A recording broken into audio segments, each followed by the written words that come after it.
estoy energética, me acabo de dar un chute de hierro, se nos ha caído Prada, le están mirando pero está bien. Y bueno, lo bueno es que estamos, yo creo que entre colegas. Bienvenidos a nuestra casa, Canedo. Algunos os habréis sorprendido al recibir esa invitación, pero los que nos seguís un poco, que yo creo que sois la mayoría, sabéis que cumplimos 50 años como empresa, que estamos organizando diferentes actos, diferentes acciones, que creíamos importante remarcar, recalcar y seguir haciendo hincapié en todos esos puntos de la filosofía de Prada. Por eso organizamos hace poco esa ponencia sobre la arquitectura y la necesidad de preservar el patrimonio de nuestro Bierzo. Hace unos días teníamos también más de 150 jóvenes del Bierzo que están pues en primero de bachiller, en segundo en FP, estudiando economía, emprendimiento, y que esperemos sea en el futuro que mueva nuestra comarca.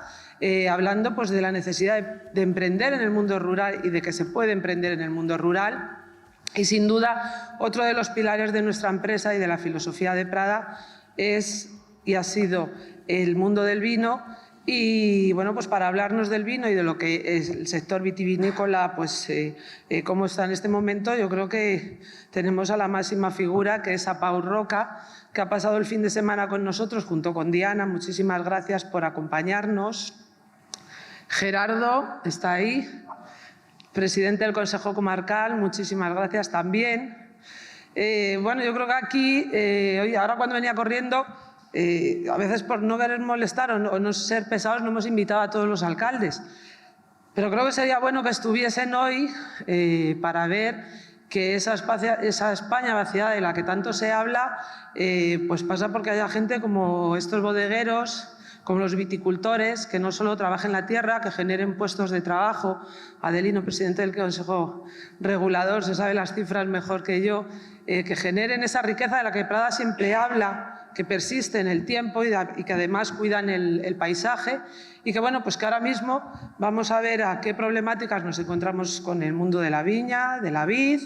Y yo creo que alguna de la problemática más importante que acucia al Bierzo, a Pau estos días también le ha llegado y la ha percibido, y luego creo que Javier, que será quien dirija esta ponencia, pues dará ahí un tiempo de ruegos y preguntas y consultas. Y bueno, por mi parte, que gracias por acompañarnos, gracias a los que nos habéis proporcionado los vinos para la cata de esta mañana, para probar luego y compartir pues ese Bierzo a través de nuestros vinos. Y la última vez que estuvimos la mayoría de las bodegas aquí, Javier, creo que estabas tú también, fue cuando desde nuestra fundación se nombró a la DO Bierzo como Castaña de Oro, precisamente porque gracias a esas bodegas se da a conocer nuestro patrimonio, nuestro Bierzo y la capacidad que tenemos de hacer buenos vinos y buenas cosas. Así que bueno, por mi parte, gracias por acompañarnos. Muy bien.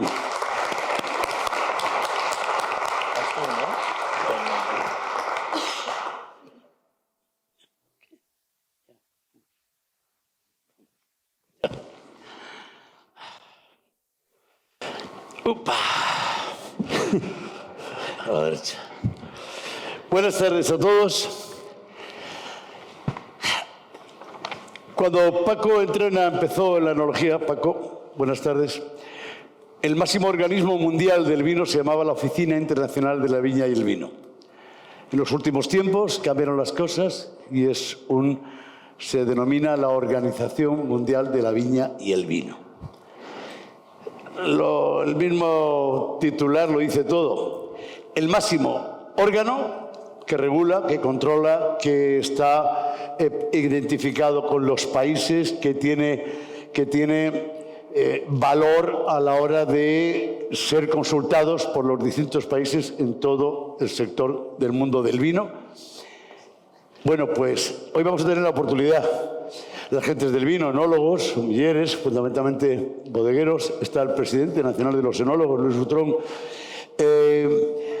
vamos a tener la oportunidad de escuchar, hombre, ya sé que va a ser muy rápido, Pau Roca, que es uno de los nuestros, y digo de los nuestros porque además de biólogo ha formado parte de las conversaciones sobre la OCM del vino, el Observatorio del Vino, es un hombre muy vinculado al armazón administrativo del sector del vino en España y en Europa. Es el primer español que está al frente de la dirección general de este organismo mundial. Como tal, representa a todo el mundo, va a muchos países permanentemente. Al Bierzo había pasado de golpe, pero ha venido. Y Prada y Flor han tenido la feliz idea de pasear con él por el Bierzo, para que se hiciera una idea de cómo éramos, cómo somos, cómo son nuestras montañas, cómo es nuestra olla berciana, cómo son nuestros suelos, nuestros viñedos. Y, hombre, no han sido muchos días, pero lo suficientes para que el director general de la OIV vea lo que tenemos aquí. Se ha sorprendido, podéis imaginar, paisaje cultural. Bueno, él os va a contar el momento del vino. Es una oportunidad magnífica, no estamos jugando con estadística ni con un vídeo. Él, personalmente, el máximo responsable, nos va a decir cómo está el sector del vino. Al mismo tiempo, dará algunas opiniones sobre lo que la OIV, como ve. Digo OIV porque nosotros la llamamos hace muchos años la OIV, que era la pronunciación en francés, es la OIV. Y luego, pues, supongo que se pronunciará por lo que ha visto. Siempre tenemos la costumbre, cuando viene alguien de fuera, de decir, oye, ¿y qué opinas de nuestros vinos? ¿Y qué opinas de nuestras viñas? ¿Y qué opinas de la denominación de origen, presidente? ¿Y qué opinas de esta comarca tan buena, Gerardo? Y, pues bueno, pues hombre, también algo ha tenido oportunidad de catar vinos, ha tenido oportunidad, por lo menos no ha llegado directamente del avión, se ha sentado y nos dirige la palabra. Tiene una pequeña toma de tierra con lo berciano, aunque nos viene a hablar del mundo del vino. Al final de su intervención, pues tendréis la oportunidad de preguntarle aquello que consideréis. Y repito, es una oportunidad única. No es habitual que el director general del máximo órgano internacional del vino venga. Y, por supuesto, os podéis imaginar, viene porque Prada cumple 50 años. Y Prada en esos 50 años ha cumplido muchas cosas, ha hecho muchos compromisos, ha hecho muchas apuestas y ha marcado muchos modelos. Uno de ellos, el del vino, el compromiso con la naturaleza, los vinos ecológicos. Y ese es el motivo por el que una de las conferencias va a comenzar en unos minutos. Pau Roca, estamos deseando escucharte. Pues muchísimas gracias. Quiero agradecer primero pues a la familia Prada a tope, a Flor, que está aquí, pero también a José Luis Prada, que no nos acompaña en este momento por lo que ha explicado Flor, que en fin, que parece que no es nada, pero es un fastidio, ¿no? Y es una lata no poderle tener aquí porque anima mucho. Y en fin, he tenido la oportunidad, como dice Javier, pues de patear un poco el terreno, enterarme, y en fin, es una ocasión importantísima para esta familia, para esta empresa, celebrar 50 años de una trayectoria tan peculiar, tan lanzada, tan decidida, tan anticipada en el tiempo, en la que pues determinados valores como son pues en fin, casi diría yo una transición ecológica anticipada, ¿no? Hace 50 años nadie hablaba de esto y Prada pues de alguna manera y en su propio lenguaje integró todos esos equilibrios que ahora estamos demandando y que hemos encontrado términos distintos, sostenibilidad, en fin, de algo que intentaba a través de una forma de esbozos de escribir, ¿no? De ese equilibrio con la tierra, ¿no? Y eso es lo que nos preocupa en este momento, ¿no? Cómo vamos a reaccionar frente al cambio climático. Y esto yo creo que Prada ya lo había de alguna manera anticipado. Y esto venimos a celebrar esos 50 años de ese momento previo a lo que ahora todo el mundo entiende como un lenguaje normal y que en aquel momento pues parecía un desequilibrio casi, ¿no? Cuando en realidad era un gran equilibrio de lo que teníamos en fin, de la forma que tenemos que reaccionar. Lo ha hecho Javier, pero tengo una presentación aquí para explicaros un poco lo que es la OIB. Efectivamente, espérate, Prada, aquí está. Bueno, pues si me permitís voy a ponerme de pie. No sé si se lee, porque hay este foco, pero es una organización de referencia científica. Efectivamente, la OIB se crea en 1924, hace casi 100 años, pero viene de más lejos. Cuando hay la filoxera, Napoleón III le pide a Louis Pasteur que cree una comisión para resolver el tema de la filoxera, y en ese momento pues no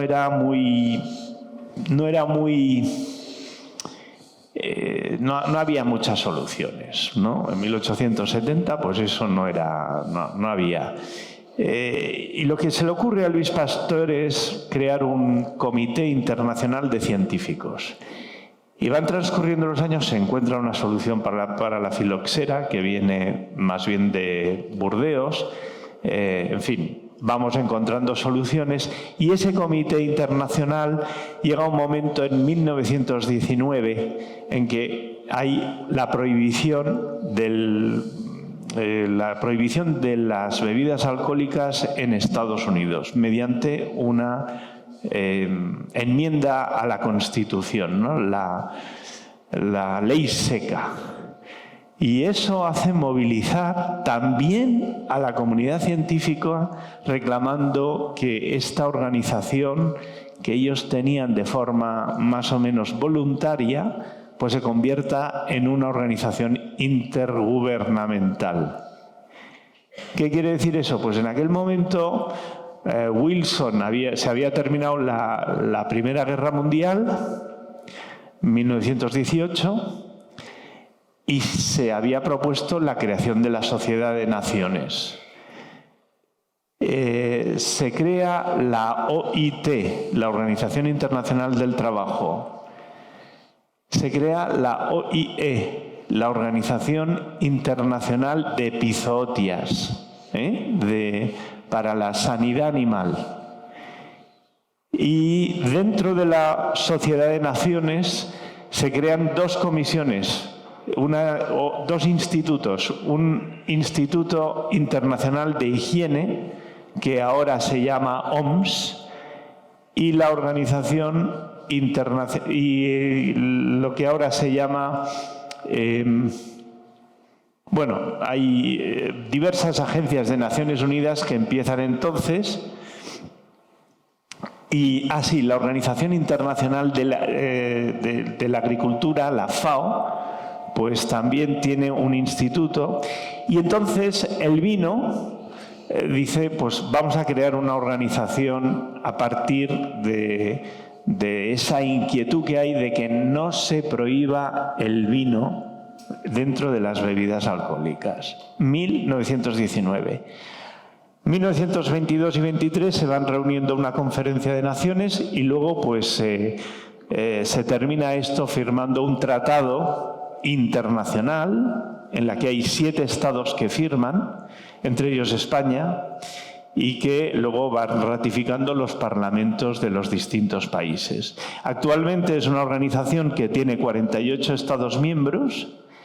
El último que se ha adherido ha sido el Reino Unido, pues con motivo de la salida del Reino Unido del Brexit, con el Brexit de la Unión Europea, pues se incorporó directamente a la OIB.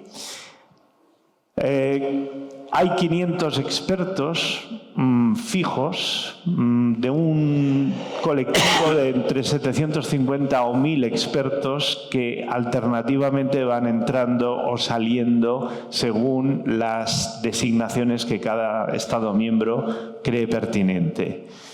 Y luego hay 15 observadores, de los cuales el último que ha entrado ha sido Texas. Es un estado hay varios estados, también de la China, y 2 provincias que no pueden ser miembros porque no son estados y no tienen gobierno. Y entonces, pues bueno, pues en los países que no hay un gobierno que pertenezca a la OIB se autoriza que haya algunas regiones que puedan estar como observadoras. 2 fallos. No está ni Estados Unidos, que fue miembro hasta 2001, y no está la China, que es segundo, casi tercer viñedo mundial. Bueno, esta es la descripción de lo que hace la OIB, es informar a los estados de las necesidades del sector. Fijaros qué interesante. Tenemos que enterarnos de lo que el sector productor y las necesidades del consumidor tienen para nosotros formular recomendaciones que luego queden plasmadas en la legislación. Esto es un sistema muy eficaz de funcionamiento y que ha funcionado muy bien. Por ejemplo, en la primera etapa de la OIV, en 1924, pues se decidió que los estados tuvieran un sistema de producción basado en las denominaciones de origen. El barón Leroy, que fue el primer presidente de la organización, con su mentalidad de Chateauneuf-du-Pape, dijo: el sistema de denominaciones de origen tiene que tener una defensa internacional. Pues eso está incorporado en la ADN de la OIB. Hasta 2001, en la que pues ya se decidió que este objetivo estaba superado. Pues es verdad que actualmente el sistema de denominaciones de origen funciona más o menos bien por todo el mundo. Hay algunas usurpaciones, pero eso ya entra en el ámbito de la Organización Mundial de la Propiedad Intelectual, porque ya decidimos incorporar esto en otro tratado internacional. Bueno, vamos a ir un poco más rápido porque si no... ¿Qué hace la OIB? Pues las principales funciones son normas para el sector vitivinícola. No son normas, son recomendaciones, pero como que se aprueban por unanimidad de los estados. Cuando en el proceso pues se llega a estar todo el mundo de acuerdo, pues eso ya permite que se apliquen. A veces incluso otros estados que no son miembros de la OIB lo aplican. Por ejemplo, Japón. Japón aplica todas las recomendaciones de la OIB. ¿Por qué? Pues porque tiene un tratado bilateral con la Unión Europea en cuyo tratado se refiere a la OIB. Entonces esto es muy importante, que en los tratados comerciales también se refiere a la OIB, porque de esa forma pues eliminamos todo lo que son trabas comerciales en lo que pues son normas, ¿no? Este es un sector muy regulado, muy normado, y sin embargo tiene un alto índice de internacionalización, como veremos. Bueno, pues para esto, como tenemos una base científica, pues se fomenta la investigación y se hacen publicaciones. Y luego mantenemos una serie de bases de datos muy importantes porque son referenciales. Las estadísticas, las estadísticas económicas son públicas y las damos continuamente. Somos la única fuente de referencia que existe. Luego, en el sector vitivinícola. Luego tenemos una serie de datos climáticos que vamos a través de los de Copernicus, que es un satélite, y de las de los vuelos internacionales en los que llevamos varios años acumulando, y habrá un instrumento de consulta también para anticipar el clima o el tiempo. Ya hay muchos instrumentos, pero este estará, dijéramos, referenciado estará homologado a nivel internacional para que sea de utilidad tanto a los que hacen política del sector, ¿no? A los que, desde un consejo regulador hasta una autoridad pública, como también quizá podemos, si es 1 kilómetro por 1 kilómetro, lo que podamos determinar en tiempo, pues que pueda utilizarse a través de un dashboard por los, en fin, productores, ¿no? Esto está trabajándose. Hay mucho dinero invertido en esto por parte de la Unión Europea y canalizado a través de la OIB. Y luego, pues, todo un campus de conocimiento que vamos a tener y que, de hecho, siempre ha tenido la OIB, que es educación y comunicación. Una de las cosas en las que me he empeñado yo ha sido en recuperar la ampelografía morfológica, ¿no? Y es una cosa, pues, interesante porque en fin, tanto los periodistas como los Master of Wine, pues todos son capaces de reconocer un vino a ciegas, y el vino a ciegas, pues, mira, esto reconocen muy bien un vino a ciegas, pero reconocer un viñedo no a ciegas, viéndolo, eso hay poca gente que lo sepan hacer. Es bastante lamentable. Hemos ido a un nivel de precisión muy grande y de certidumbre a través de la genética, pero estamos, en fin, ante casi una completa incultura de reconocer el viñedo, y no es tan difícil. O sea, la ampelografía morfológica es algo que, como la botánica, pues podemos empezar a practicar, y creo que es una forma de popularizar también el sector, ¿no? Y funcionamos con 4 comisiones, una de viticultura, una de enología, otra de economía y legislación y otra de salud y seguridad. Esas 4 comisiones tienen a su vez, pues, 14 grupos de expertos y 95 grupos de intercambio electrónico en este momento. Quiero decir que hay mucho trabajo, y nos reunimos una vez al año durante 15 días, reuniones de 8 horas. El que quiera formar parte de la OIV solo tiene que decirlo al Ministerio de Agricultura y se le evalúa como experto y forma parte de la delegación. Y aquí podría haber quien quisiera y se dé, pues, en fin, las circunstancias de que quiera venir, pues está bienvenido. Pasa un filtro del Ministerio de Agricultura y se le designa. Bien, se me ha pedido que os explique el estado del sector vitivinícola mundial. Voy a hacerlo bastante rápidamente porque esto es normalmente presentado una vez al año a través de una rueda de prensa que ya he dado este año, pero voy a dar unas pinceladas sobre ello.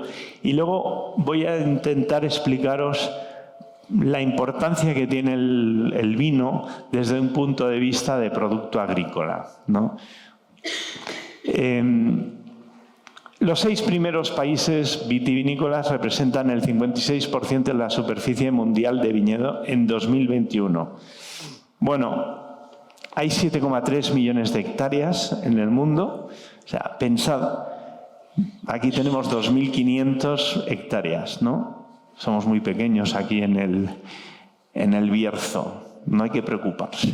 No hay que preocuparse porque en lo pequeño está la oportunidad. 3 países, Italia, Francia y España, representan casi la mitad de la producción mundial. Y este año hemos tenido una producción de 260 millones de hectolitros. Estáis o sea, el Bierzo está en uno de los grandes países vitivinícolas mundiales, sobre todo vitícolas mundiales.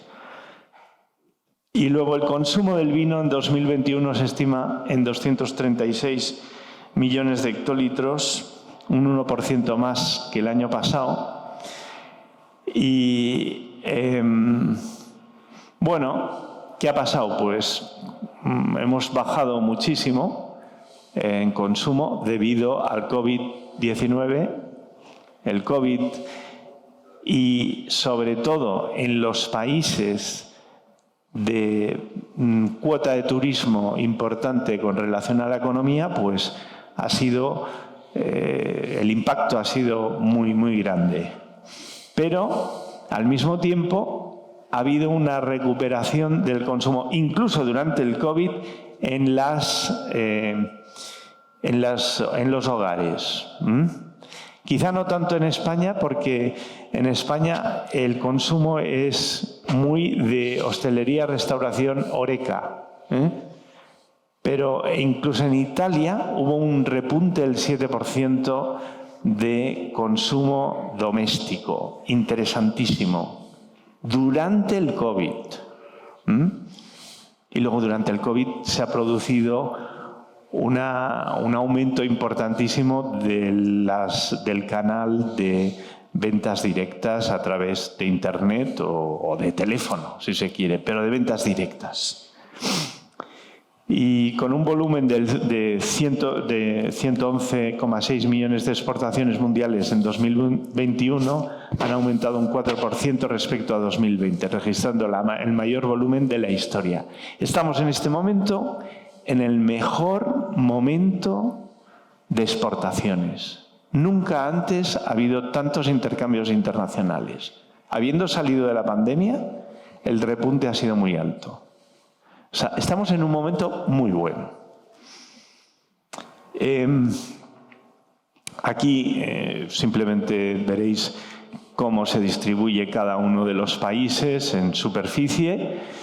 España se mantiene en el país líder en superficie, no llega al 1.000.000 de hectáreas. Recordaréis que hace 25 o 30 años teníamos 1.100.000 hectáreas.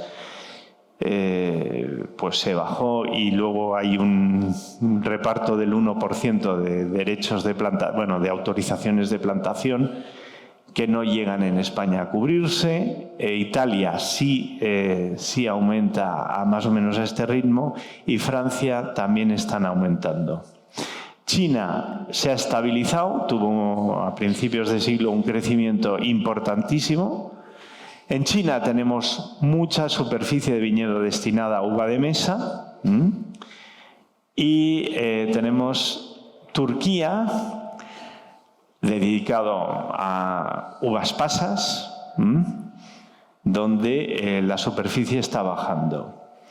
Estados Unidos están reajustando un poco sus superficies en los últimos años, aunque está estabilizado en los 5 últimos años.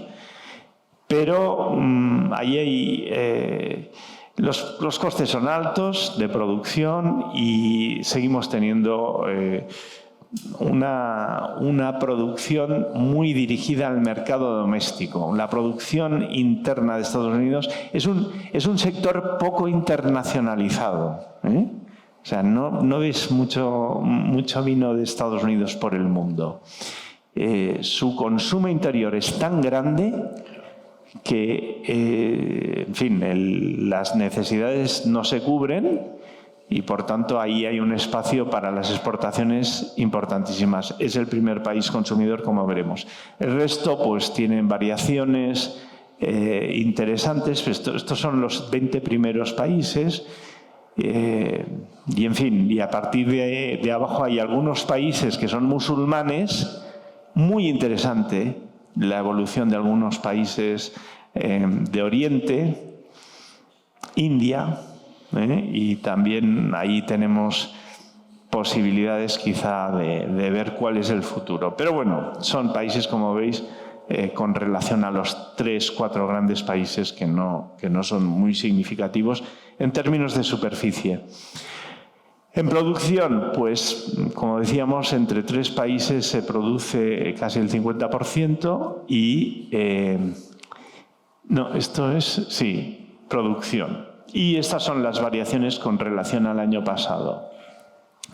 Este año ha habido las heladas, 2020 con 2021 pues se ven las heladas, sobre todo en Francia, ¿no? Esta caída del 19%. En España también hay una caída importante. Y todo esto ha hecho pues que el consumo, el consumo, pues aquí tenéis las variaciones, lo que hablaba antes. El primer país consumidor del mundo es Estados Unidos, seguido de Francia, Italia, Alemania, que produce más o menos la mitad de lo que consume. Y, en fin, y aquí hay las variaciones con relación al año anterior, que no es un tema muy significativo, pero que España, pues hay un repunte importante, como decíamos. Aquí veréis, no sé si esto se puede... No, en fin. En España hay una recuperación del 10% porque la bajada había sido muy, muy importante. O sea que la V de la crisis del COVID pues ha sido muy estrecha, con relación a lo que fue la crisis del 2008. Si comparamos, no tengo aquí el gráfico, pero se pueden comparar las dos y el brazo de recuperación es mucho más largo, claro. Y aquí tenemos los principales países exportadores de vino. Bueno, este año 2021, pues España ha sido el primer país exportador, Italia pues el segundo, Francia el tercero en volumen, pero ya sabéis cuál es el comportamiento en valor. Y eso no dice mucho a favor de España, que vendemos demasiado barato. No solamente porque el componente del granel cambia las estadísticas o, en fin, las medias. Eso es lo que ocurre, ¿no? Cuando uno tiene esa interpretación pues, de los datos, que tienes que integrar forzosamente todo, pero también porque, comparado con Francia, pues aquí también integras el champán, y el champán pues realmente hace subir muchísimo el histograma del valor con relación al volumen, ¿no? O sea que los precios medios han subido además el año pasado, y esto pues ha permitido. Y luego, pues, como ocurre cuando hay un año que hay bajas cosechas, pues España pues puede ofrecer cubrir algunas necesidades mediante los graneles, ¿no? Hay un sistema de circulación que hay que considerar pues un sistema pues de amortiguado, de buffer, que funciona bastante bien. Bueno, pues aquí eso es lo que realmente me parece más interesante de todo. Desde 2000 estamos mejorando muchísimo la tasa de internacionalización del sector. La tasa de internacionalización es este dato de dividir la cantidad de vino que exportamos por el consumo. Es decir, el vino que cruza una frontera, ¿no? En un sentido y en otro. Y eso, desde 2000, solo crece. Bueno, aquí hay unos piquillos, hay unas pequeñas inflexiones. Pero eso nos indica que realmente el vino es un producto que tiene que ser universal. Y la OIB lo que preconiza y a lo que defendemos es la universalidad del consumo de vino. Que todos los países, que todo el mundo pueda beber vino. Naturalmente hay una serie de países que por legislación pues tiene normas muy severas, y otros que por temas culturales, religiosos, pues tienen sus limitaciones. Bueno, ahí hay alternativas, podemos ofrecer los productos del viñedo en distintas formas, ¿no? O sea, no es necesario a lo mejor que el vino, pues venderles vino, podemos producir zumo de uva y, en fin, y otros productos de la viña. También vino desalcoholizado. Y por eso en la OIV hemos fomentado que se produzca y que haya prácticas enológicas que estén asignadas para los vinos desalcoholizados. Pero eso podemos verlo como una cosa para la diversificación del sector y no tiene mucho que ver con el tipo de viticultura que tenéis aquí, ¿no?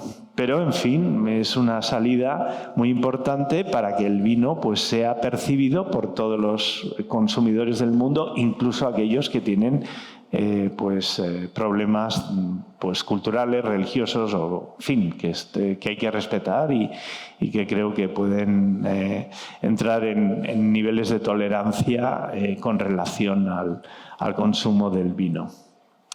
Bueno, hasta aquí yo os he presentado unos datos estadísticos. Podéis consultarlos. A mí me aburren mucho los datos y lo más divertido es poderlos explicar bien, pero no puedes alargarte mucho, ¿no? Hay muchos más datos y están todos a vuestro alcance en la página web de la OIV, ¿no? Y eso, cuando queráis, también podemos entrar en un detalle mayor para aquellos que se interesen. Normalmente esos datos, como sabéis, pues se presentan una vez al año y es mucho más amplio que lo que he hecho aquí, pero todo el mundo está a la espera y eso fue pues hace un mes y medio y bueno, pues tuvo su impacto, ¿no? Pequeño apunte. Las estadísticas las marca la OIV. Lo que vemos del Ministerio lo marca la OIV. Cuando preparamos un plan de exportación, queremos ir a los países, acudimos a las estadísticas. En la página web de la OIV están aquellos países, los flujos de comercialización, que a veces nos vienen muy bien cuando hacemos un plan estratégico para la exportación, tanto de una zona, de una denominación, o de una bodega, o de un grupo de bodegas. La estadística es uno de los cometidos y de los fundamentos de esta organización internacional. Ya sé que lo sabéis todos, pero me gusta recordarlo. Pues hasta aquí esta parte que da una visión de lo que es en datos el sector en el mundo, ¿no? Y esta tendencia creo que tan optimista, ¿no? Quiero haceros una pregunta. Y es una cuestión en la que la OIV es para lo que está, para definir el producto, para decidir cuáles son las normas con las que se elabora y para luego conducir y defender todo el sector en todos los aspectos, económico, jurídico, como habéis visto, también cultural, porque esta es un área. Pero este es un producto agrícola o industrial, o agroindustrial, o agroalimentario, ¿no? Y eso es una pregunta que quiero que la hago para que entendáis la importancia que tienen las definiciones y los textos que elaboramos. Solamente un ejercicio casi teórico, ¿no? Y sobre todo que es muy importante para los enólogos. Y vamos a empezar para responder esta pregunta vamos a empezar por la definición que tenemos y que dice: el vino es exclusivamente la bebida resultante de la fermentación alcohólica completa o parcial de uvas frescas, estrujadas o no, o de mosto de uva. Su contenido en alcohol adquirido no puede ser inferior de 8,5 grados. Esta es la definición que tenemos en español en la OIV, en las normas de la OIV, en el Código Internacional de Prácticas Enológicas. Bien, ocurre que que entre comillas, entre comas, el vino es exclusivamente la bebida resultante de la fermentación alcohólica. Pero exclusivamente, ¿a qué se refiere? ¿Se refiere a la forma de hacer el vino? ¿O se refiere a que el nombre vino está únicamente destinado a esa definición? Es que eso es muy importante, porque tenemos una discusión muy en profundidad sobre esto.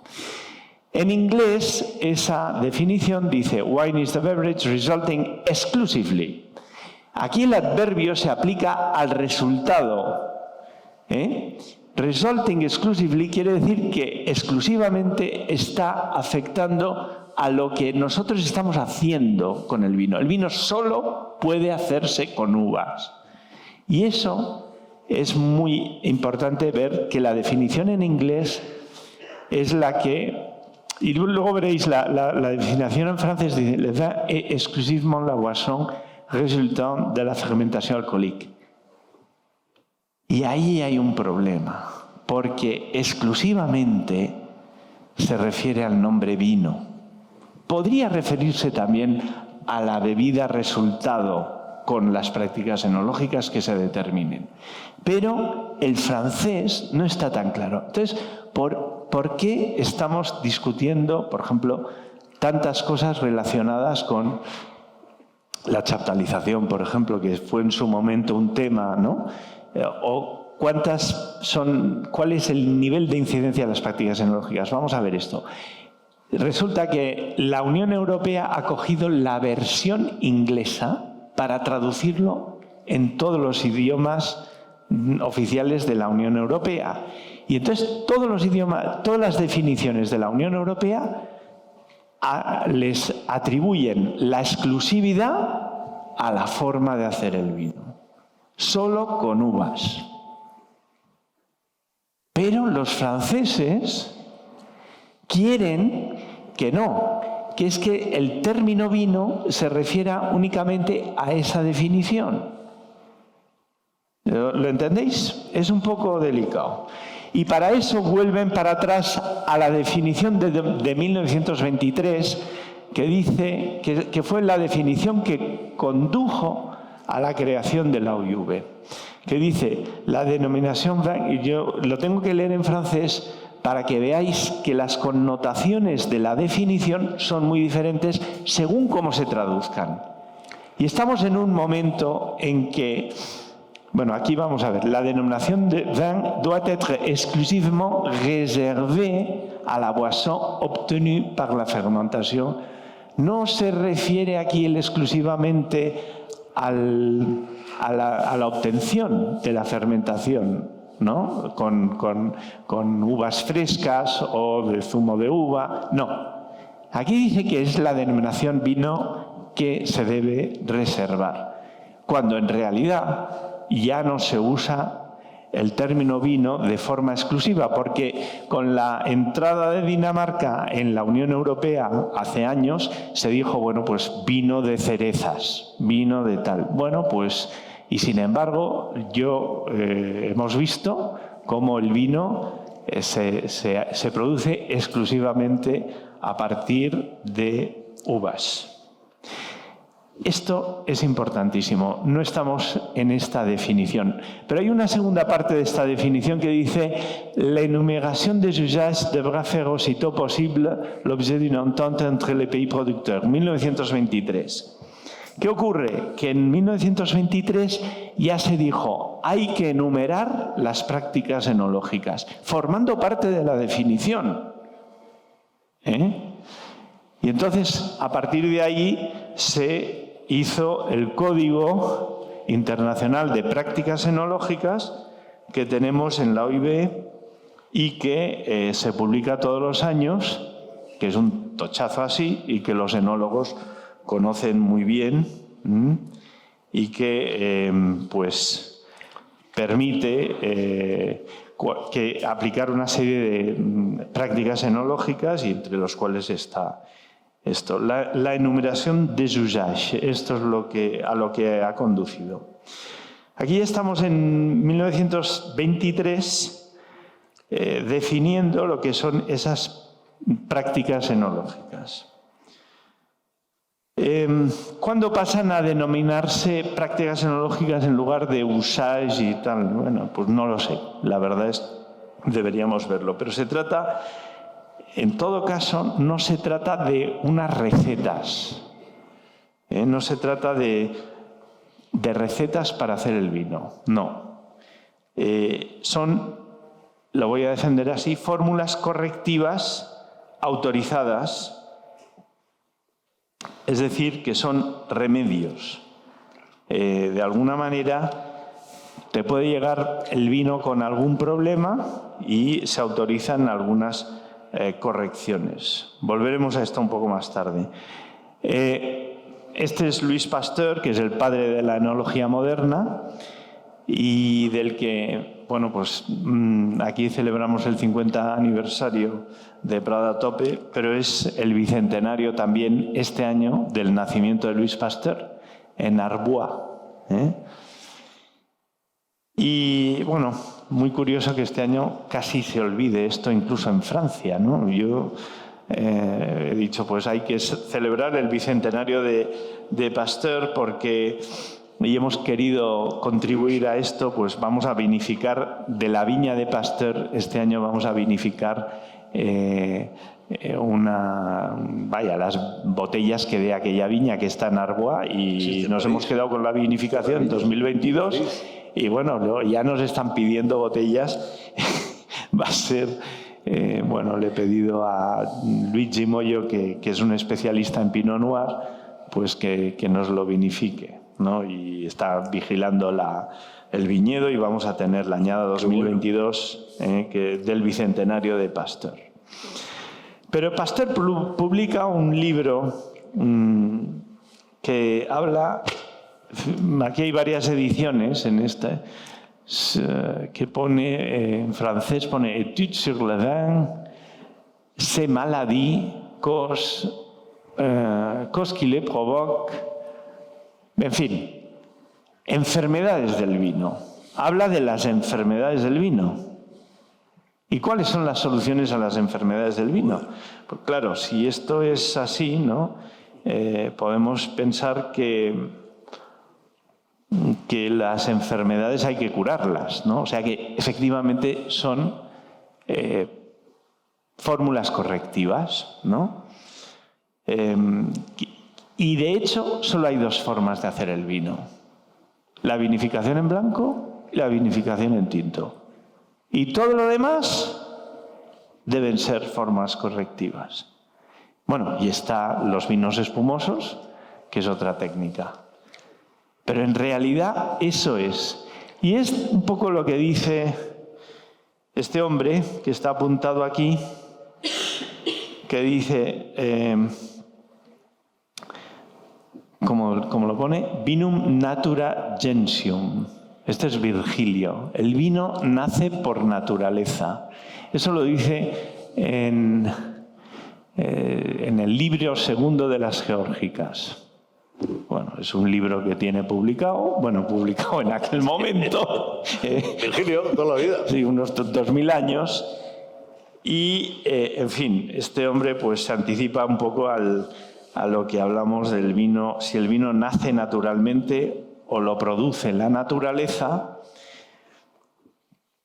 ¿cuál es la función del enólogo, ¿no? El enólogo, que ayuda a su nacimiento, se convierte un poco en un médico, ¿no? En el que tiene que corregir de alguna manera. Quizá en este caso el médico sería el que ayuda al nacimiento, pues más un ginecólogo, un neonatólogo, ¿no? Esta es un poco la función de un enólogo, no fabricar. No, un enólogo no fabrica un vino. Un enólogo acompaña a su nacimiento y a su crecimiento, un neonatólogo, yo qué sé, algo así. Lo que todos parecen de acuerdo es que el trabajo para un buen vino empieza en la viña, para evitar tener que hacer muchas correcciones. Y eso está claro. Conducir, vigilar para que el viñedo dé el mejor resultado y obtendremos un vino que requiera la mínima intervención. Y aquí estamos en una respuesta. Estamos en una discusión en la OIV sobre qué son los vinos naturales. ¿Qué son los vinos naturales? Pero si un vino natural termina siendo un vinagre. Entonces, no. Hay que buscar el vino de mínima intervención. Pero para hacer un vino de mínima intervención hay que ser un enólogo buenísimo. Hay que saber mucho. O sea, no es que es que este es un vino natural en la que no ha intervenido un enólogo. Pues nada, esto va a ser un desastre. O sea, que conviene muchísimo que sepamos que eso es una ciencia de acompañamiento de mínima intervención. Cuantos más conocimientos se tengan, más posibilidades de hacerlo bien. El consumidor desea y pide una idea de naturalidad, como las poesías bucólicas de Virgilio, en el que las cabritas, los pastorcillos, ¿no? Esto es Virgilio, describía, siempre hacía unas poesías como que muy, en el fondo muy poco naturales, porque uno sale al campo y no ve allí pastorcillos tocando la flauta, una naturaleza artificial, ¿no? Un poco como esta posición de Virgilio, aquí aparece Virgilio en una posición un poco comprometida, diría yo, con Dante, en una posición que realmente forzada, ¿no? O sea, no puedes forzar la naturaleza, ni puedes esperar que la naturaleza, eso es una cosa un poco antinatural. De Dante y Virgilio se llevan 1400 años. Dante y Virgilio, Dante es del Renacimiento, ¿no? Y Virgilio aquí aparecen en un cuadro que está en el Quai d'Orsay, no lejos de casa, ¿verdad, Diana? Y que está allí. Bueno, el Vinum Natura Genitum está bien, pero hay que saberlo llevar. Para responder a esta demanda, la oferta debe consistir en un vino de mínima intervención, como he dicho. Pero volvemos a la pregunta inicial, porque nos hemos entretenido un poco, ¿no? La pregunta ¿es el vino un producto agrícola o no? Para responderlo deberíamos establecer una frontera. Hay una frontera que es puramente jurídica, que es muy sencilla.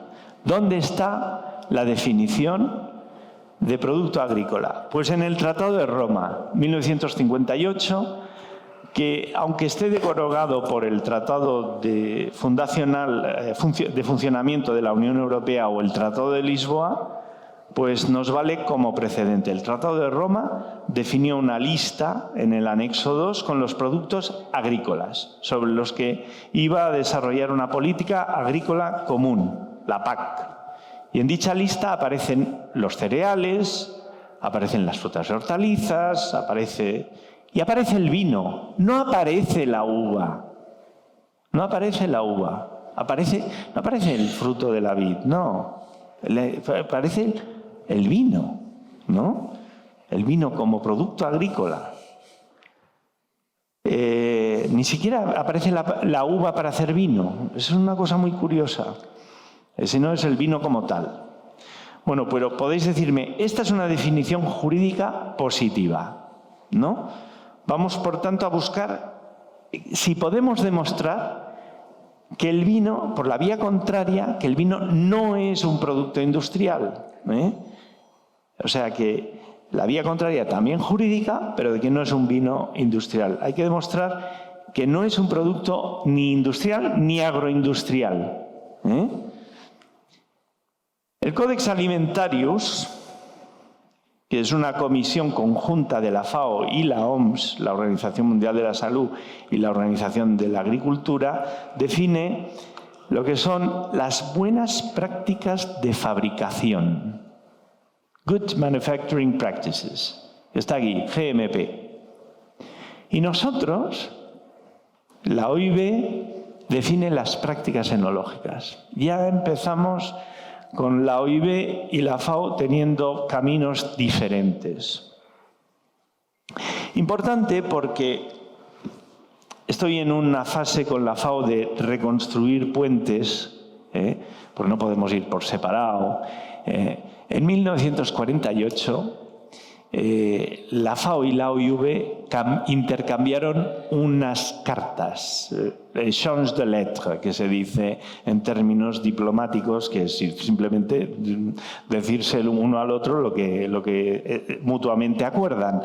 Y ese intercambio de cartas, que es el último documento oficial que existe entre la FAO y la OIV, 1948, cuando la FAO todavía no había ido a Roma y que estaba en Nueva York, se dice a uno al otro: usted no se meta conmigo, que yo no me meteré con usted. Esto no es una forma de relacionarse, ¿no?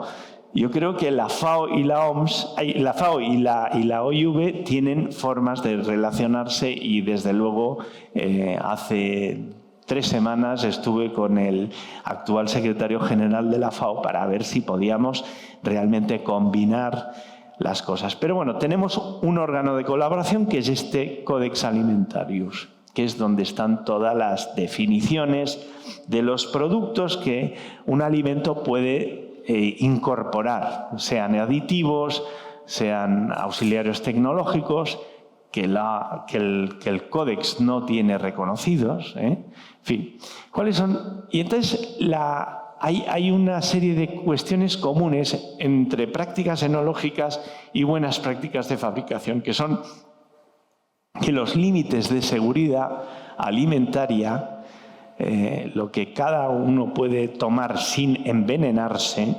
están basados en un Joint Committee de Food Additives, el JECFA, es un organismo científico que dice cuáles son los límites, ¿no? Y el objetivo es asegurar la inocuidad de aquellos aditivos que pueden meterse en un alimento. Y las condiciones, en fin, las condiciones para el comercio exterior. Es decir, que estos son los objetivos de la organización del Codex Alimentarius, que definiendo la inocuidad de los productos no nos pasemos y así tengamos todas las mismas reglas. Pero esto es común con la OIV.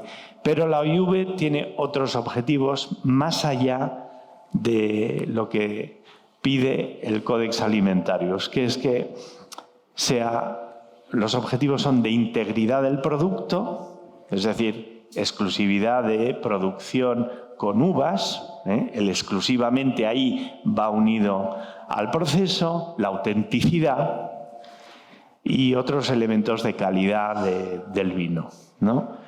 O sea que las normas enológicas son para cubrir también estos otros vectores de objetivos, ¿no? La integridad, la autenticidad y la calidad.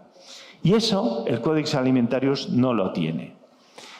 Sin embargo, nosotros tenemos 24 aditivos autorizados en las prácticas enológicas y el Codex Alimentarius solo 5. Y está el tema, pues un poco delicado esto, porque quiere decir que el Codex Alimentarius tiene 190 países y nosotros solo tenemos 48. Si queremos que sea universal, pues me conviene mucho que el Codex Alimentarius amplíe su lista a los que nosotros tenemos autorizados, ¿no? Estas son las listas que tenemos. Y ahí vamos a ir a lo que creo que es la definición por negativo. Lo que antes había dicho yo, el producto es agrícola porque está en el anexo 2 del Tratado de Roma, pero aquí vamos a ver. El perímetro que define el Codex Alimentarius son unos límites de carácter puramente de salud, puramente de, dijéramos, de inocuidad. Un perímetro. Y ahí, dentro de eso, pueden haber recetas. Recetas para hacer galletas, recetas para hacer pasta alimentaria, todo. Aquí hay una zona de secreto industrial. En cambio, los límites de las prácticas enológicas de la OIV son, en algún caso pueden coincidir, ¿no? Porque pueden ser próximas a las mejores prácticas de fabricación, no les llamaríamos nunca mejores prácticas de fabricación, pero son límites más precisos porque están pues, con los objetivos que decíamos de integridad, de calidad del producto y de autenticidad. Y ahí está más restringido. Y esa es una zona en la que todas las normas son públicas. Todas las recomendaciones del Código Alimentario, del Código de Prácticas Enológicas, se publican en los boletines oficiales de todos los países, ¿no? Si lo incorporan. Y eso es el límite en el que está la zona del producto agrícola. Es un tema un poco filosófico, pero es importantísimo. El vino es un producto agrícola, no es un producto industrial. Y eso tiene que servirnos para defender muchísimas cosas. Esto es lo que al final se puede terminar esto con aquello que decían los profesores en los teoremas de matemáticas, que decían lo que queríamos demostrar. Lo que queríamos demostrar es que el vino es un producto agrícola.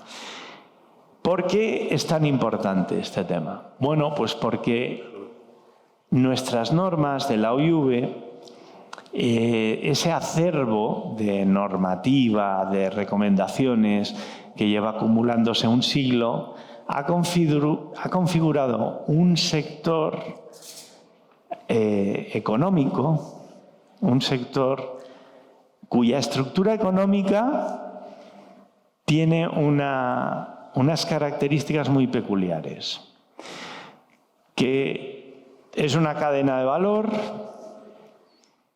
que se identifica muchísimo con el territorio, cuyas marcas son difíciles de construir,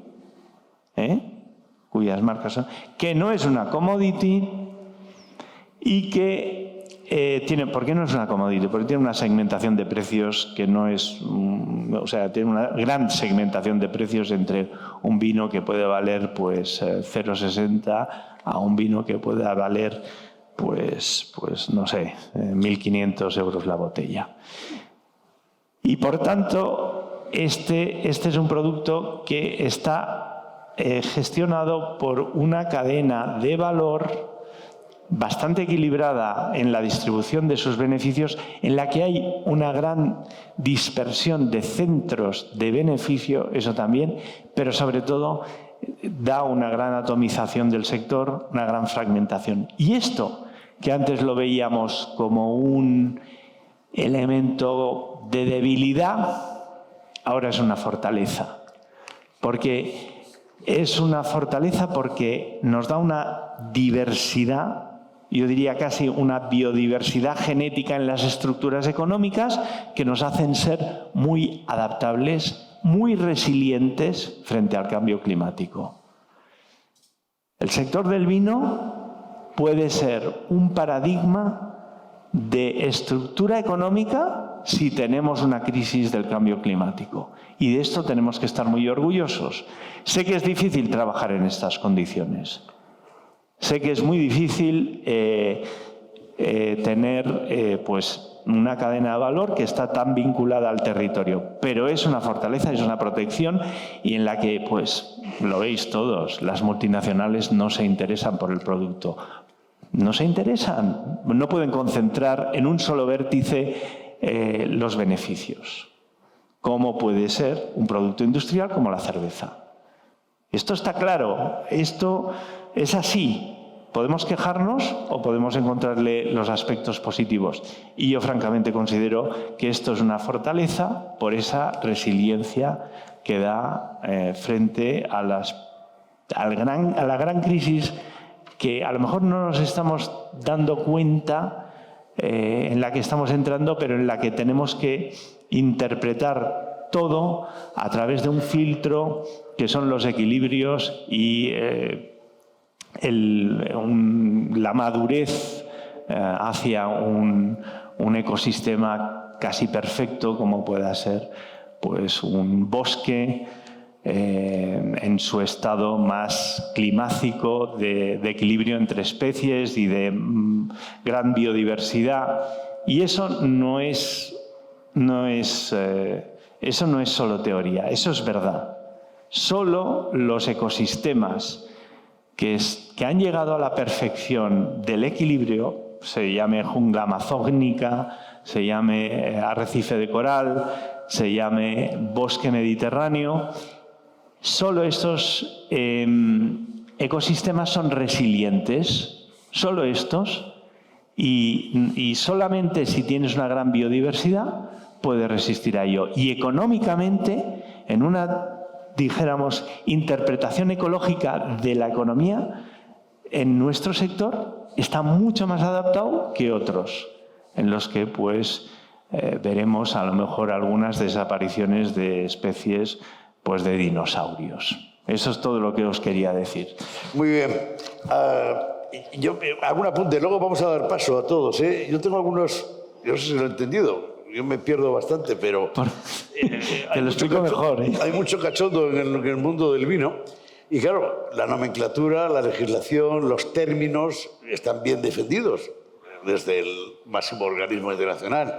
Pero claro, luego viene el del vino de naranja, el del vino de miel, el del vino con adición de lúpulo, luego viene... Todo eso, los del vino estamos protegidos ante todos esos pequeños disparates o entran dentro de las prácticas enológicas. El vino natural, que se ha puesto de moda, otra práctica enológica, muy bien explicado, por cierto, está contemplado en alguna reglamentación de la OIB. Y otra cosa, si las prácticas enológicas, de las que hablaremos mucho, sulfitos y tal, hay muchos enólogos muy metidos en las prácticas enológicas. Pero, ¿y las prácticas culturales? ¿Y las prácticas vitícolas? ¿Y el patrimonio genético? ¿Y las variedades? ¿Y las cepas viejas? ¿Y ese inventario pelográfico del que has hablado, del que no acabamos de... Nosotros en esta región estamos descubriendo variedades cada añada prácticamente. Prácticas vitícolas, si la OIB las contempla. El vino natural, ya lo has definido más o menos bien, pero ¿hay alguna reglamentación que nos deje tranquilos? Y luego todos los vinos de estos de lúpulo, de tantos. Bueno, las resinas llevan pino, pero... Bueno, voy a empezar por la segunda parte, y es que hay un fuerte interés desde el principio en tratar a la viña, hacer recomendaciones a los estados, y en fin, tenemos algunas guías que han servido, las guías de sostenibilidad, pues que han servido pues como referencias a los organismos pues que homologan. En fin, hay una serie de principios que están ahí, ¿no? Y, por tanto, hay mucha producción de resoluciones sobre viticultura, sobre sistemas de conducción, sobre... En fin, pero hay que pensar muy bien que el mundo científico produce artículos que son el resultado de sus investigaciones, pero lo que tenemos que ver en la OIV es aquellas cuestiones científicas que pueden aplicarse al sector y que requieren un consenso. Somos una máquina de producir consenso, ¿eh? Entonces, pues está claro que las prácticas vitícolas pues generan, puedes transmitir distintas cosas, pero bueno, pues las variedades no tienen ningún misterio de total, pues es un tema súper objetivo. Hay problemas en las homonimias, hay problemas, ahí sí que hay que ponerse de acuerdo, ¿eh?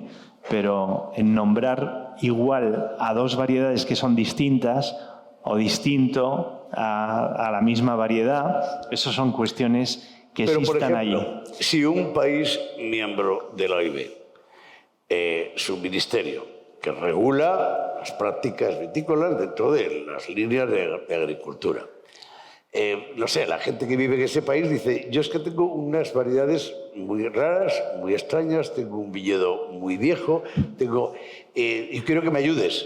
le pide a la nación, a su gobierno, es que para poder mantener esto me cuesta mucho, necesito ayudas, pues no sé, como hemos hecho muchos a lo largo de la historia. La OIV, el ministerio, según lo que nos has contado, el gobierno os pide consulta y os dice, oye, ¿esto cómo lo arreglo? ¿Qué es lo que me aconsejáis? En cuanto al patrimonio genético, variedades, ¿hay algo sobre la mesa? ¿Se va a estudiar en México en el próximo congreso o en el Jerez? Sí, de hecho, Mójate, sí hay mucho... Efectivamente, esta es la forma normalmente en que se procede.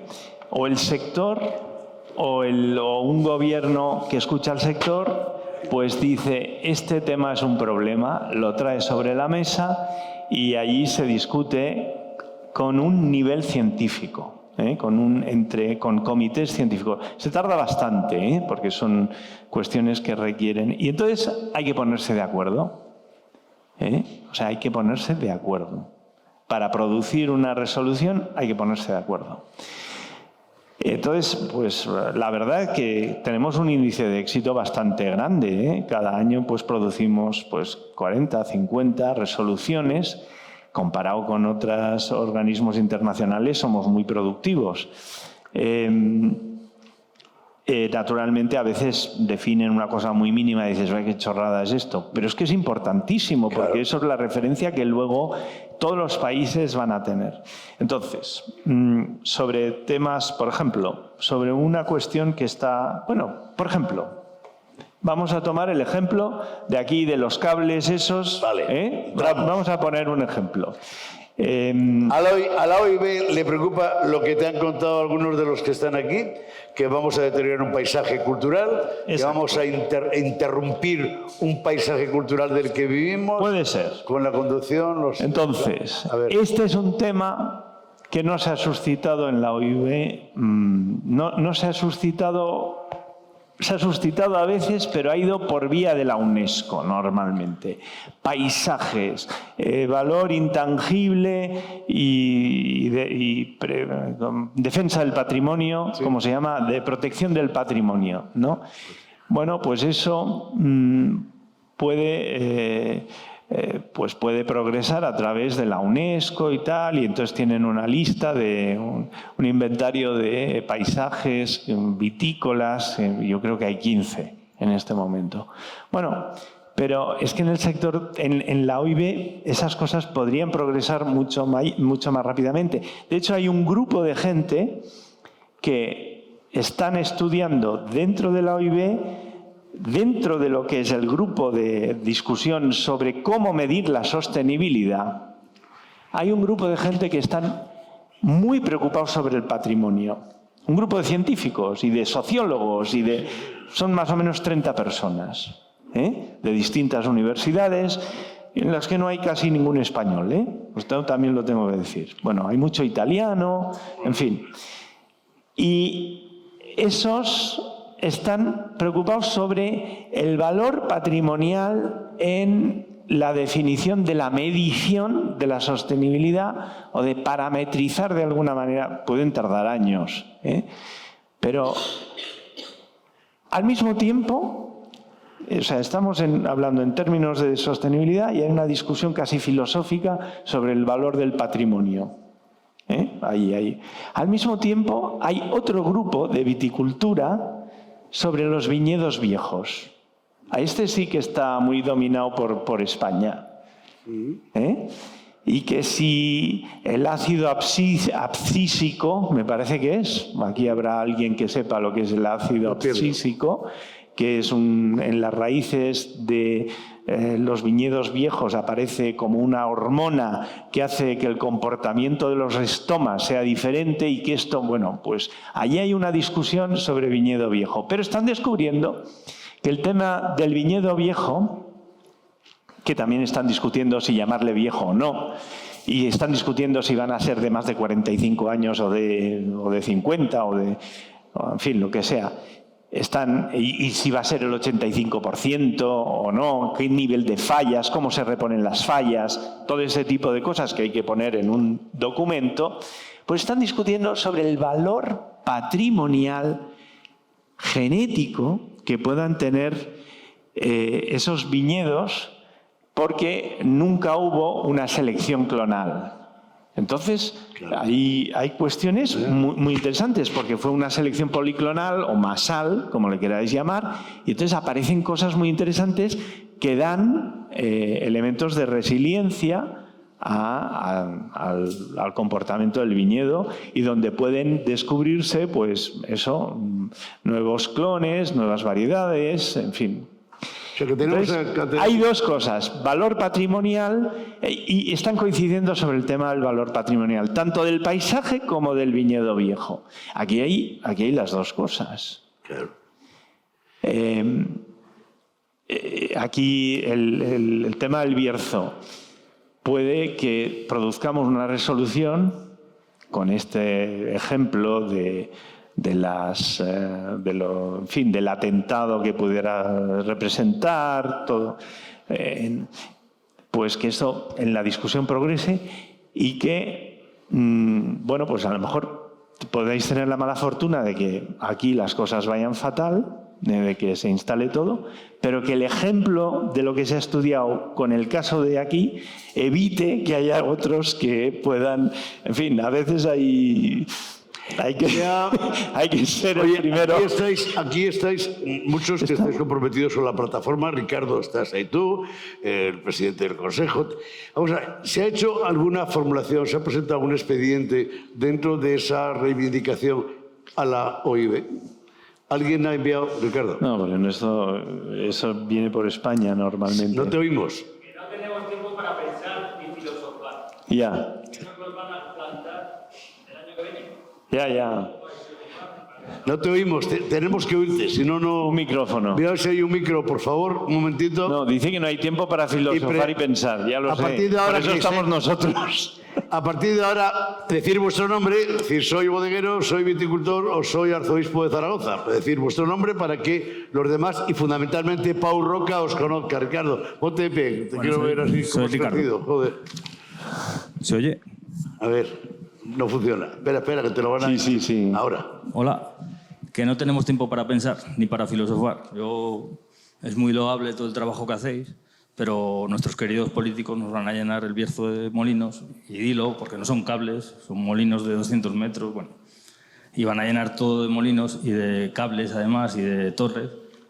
Y mientras tanto, pues podéis pensar mucho y ayudarnos en lo que podáis, pero o vamos jurídicamente contra ellos o nos los meterán. Pero es que incluso si vas jurídicamente contra ellos, un abogado, cuando quiere que buscarse pero el la abogado vida, lo tenemos que pagar consultará con los organismos. Si un organismo internacional tiene material... Tienes razón. Hay una cosa que es una diferencia de timing muy importante. Las organizaciones internacionales funcionan con unos tiempos que a veces no son útiles para resolver el problema, pero el caso sirve para prevenir otros. Pero vamos a ver, pero incluso podríamos aplicar... Nos van a llenar el Bierzo y les va a servir a los otros, ¿no? Pero si han llenado La Rioja, han llenado Navarra, han llenado Tarragona, o sea, han llenado todo, y nosotros no es ni el primero ni el último, ¿no?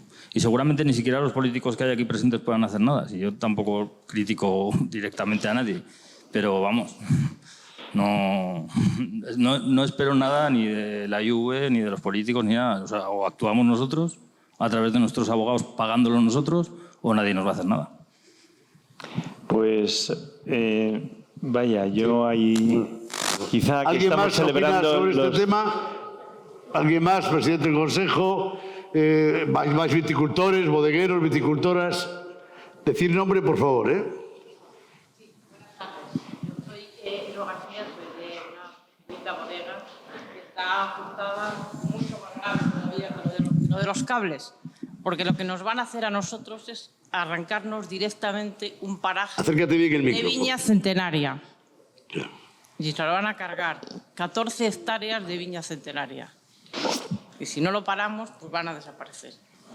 Y entonces, bueno, pues eso estoy totalmente de acuerdo con él, que los políticos pues hacen bastante poco, porque no vienen ni siquiera a pisar el terreno para ver lo que eso supone.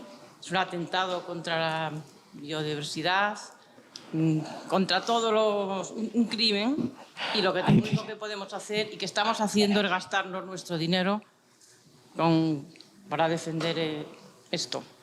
Muy bien, gracias. ¿Alguien más había pedido, vale, hacer que pasarlo por alusión? Presidente del Consejo Comarcal. Hola, Gerardo Álvarez Courel, presidente del Consejo Comarcal del Bierzo. Somos una comarca que tiene ley constitutiva como tal, porque ser comarca sin más hay muchísimas, pero en Castilla y León somos la única comarca que tiene estatuto de comarca como tal y un gobierno de la comarca. Aunque es verdad que no tenemos tanta independencia o tanta efectividad como pudiera tener pues, el Consejo Comarcal del Valle de Arán o del Priorat, etcétera, etcétera. Todos esos consejos comarcales, tanto en Aragón como en Cataluña. Bueno, al respecto de lo que comentan, el Consejo Comarcal del Bierzo ha presentado alegaciones a la ejecución de parques eólicos, principalmente en la zona de Trabadelo, la más afectada, y de Corullón, por implantación de aerogeneradores que además no tienen sentido ninguno. Es decir, puestos al habla con el Instituto de Transición Justa y con el Ministerio, está claro que generan una polémica y una desazón en todo el sector que luego realmente no se va a ver reflejado en que puedan llegar a instalarse, precisamente porque hasta 50 megavatios es la Junta quien autoriza, pero a partir de 50 la Junta también emite, la Junta de Castilla y León emite un informe que, aunque no sea vinculante, sí puede adoptar, o mejor dicho, llevar a adoptar una decisión a quien tenga que decidir la implantación de esos parques. Es verdad que la mayoría de los casos, y los dos ejemplos que han hablado son muy claros, quienes vienen con esos proyectos de macroparques eólicos principalmente, pero también solares, fotovoltaicos, no tienen ni puñetera idea del terreno en el que se van a instalar. Lo peor ya no solo son la instalación de los parques. Yo quiero que cuando habláis de los cables se hable de lo que son realmente.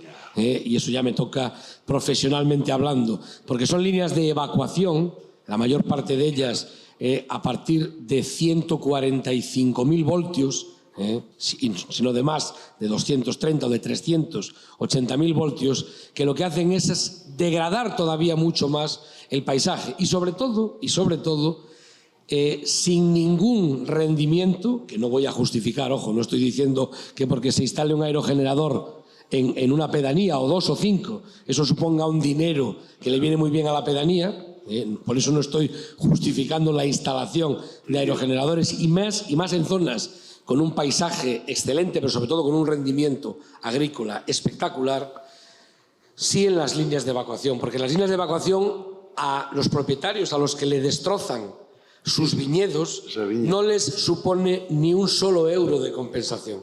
Eso es 0 euros. Y eso es lo que efectivamente, desde luego, y hablo como representante político, los políticos no podemos permitir en ese aspecto. Una cosa es instalar aerogeneradores, que es verdad que si queremos energía limpia hay que generarla en algún sitio, eso sí que es verdad, pero lo que no puede ser es que permitamos que esas líneas de evacuación, que tienen una zona de influencia enorme a ambos lados del eje de la línea y que no se puede tocar ni hacer absolutamente nada, llevan 0 euros de compensación, y por eso lo que no podemos es permitir tampoco que esos debates se lleven en los organismos internacionales, sean muy largos y muy tediosos, y que sí, podrán valer para otras zonas, pero a nosotros personalmente, y si se me permite la expresión, nos joden vivos. Muchas gracias. Muy bien, Gerardo.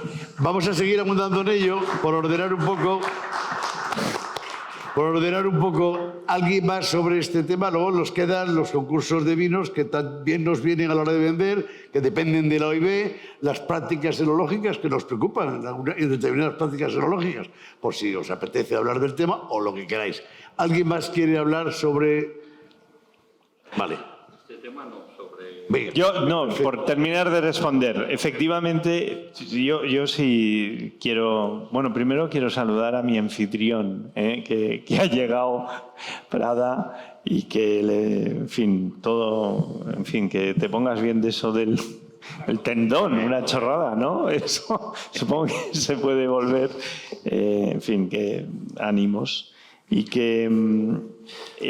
gracias por tu acogida, que ya lo he dicho al principio, pero no estabas presente. Yo creo que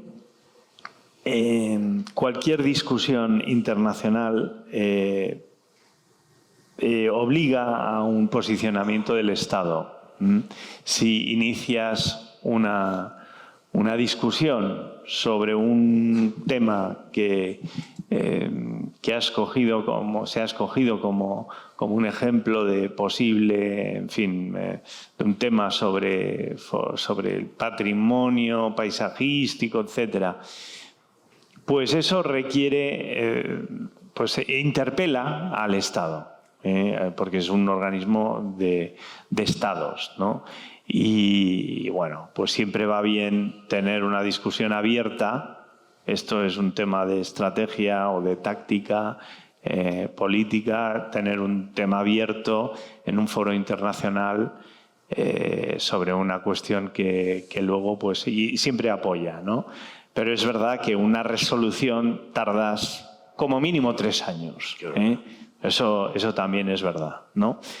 Pero vamos, es que esta es la forma que tenemos de trabajar, porque es una forma muy garantista, es una forma en la que hay consenso. Y luego esas resoluciones, pues sí son una referencia para jueces, en fin, para todo tipo de acción política que quiera derivarse, ¿no?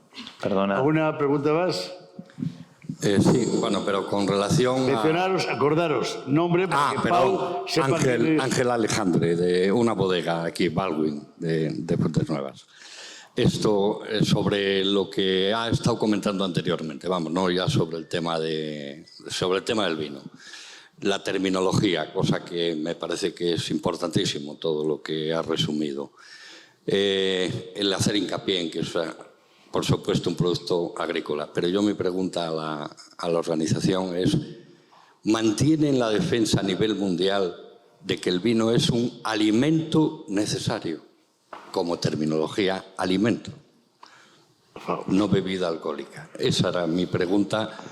¿Qué están haciendo para ello a nivel mundial, por supuesto? Porque hay países que en España, aunque quieren darle la vuelta, quiero decir, a nivel mundial, no lo sé, a nivel mundial, ¿qué terminología? Me imagino que no, porque si solo estamos 40 y algo, no debe de estar. Pero bueno, ¿qué están haciendo? Sobre que eso para mí creo que es muy importante, sería muy importante para el sector vinícola.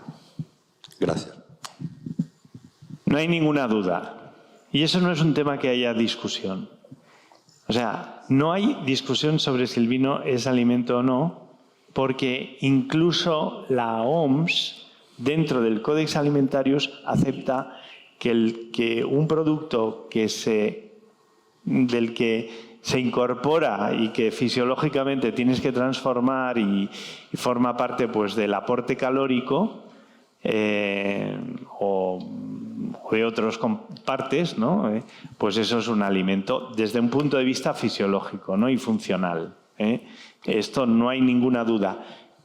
Hay algunos países que lo han definido como alimento en sus propias legislaciones, pero España es uno de ellos, con la ley del 2004. Argentina también lo define como alimento, pero Argentina y Georgia son 2 países que definen el vino como producto nacional. Esto es otro tema. En fin, es otra cuestión y que, claro, esos son 2 países que defienden muchísimo la legitimidad del producto.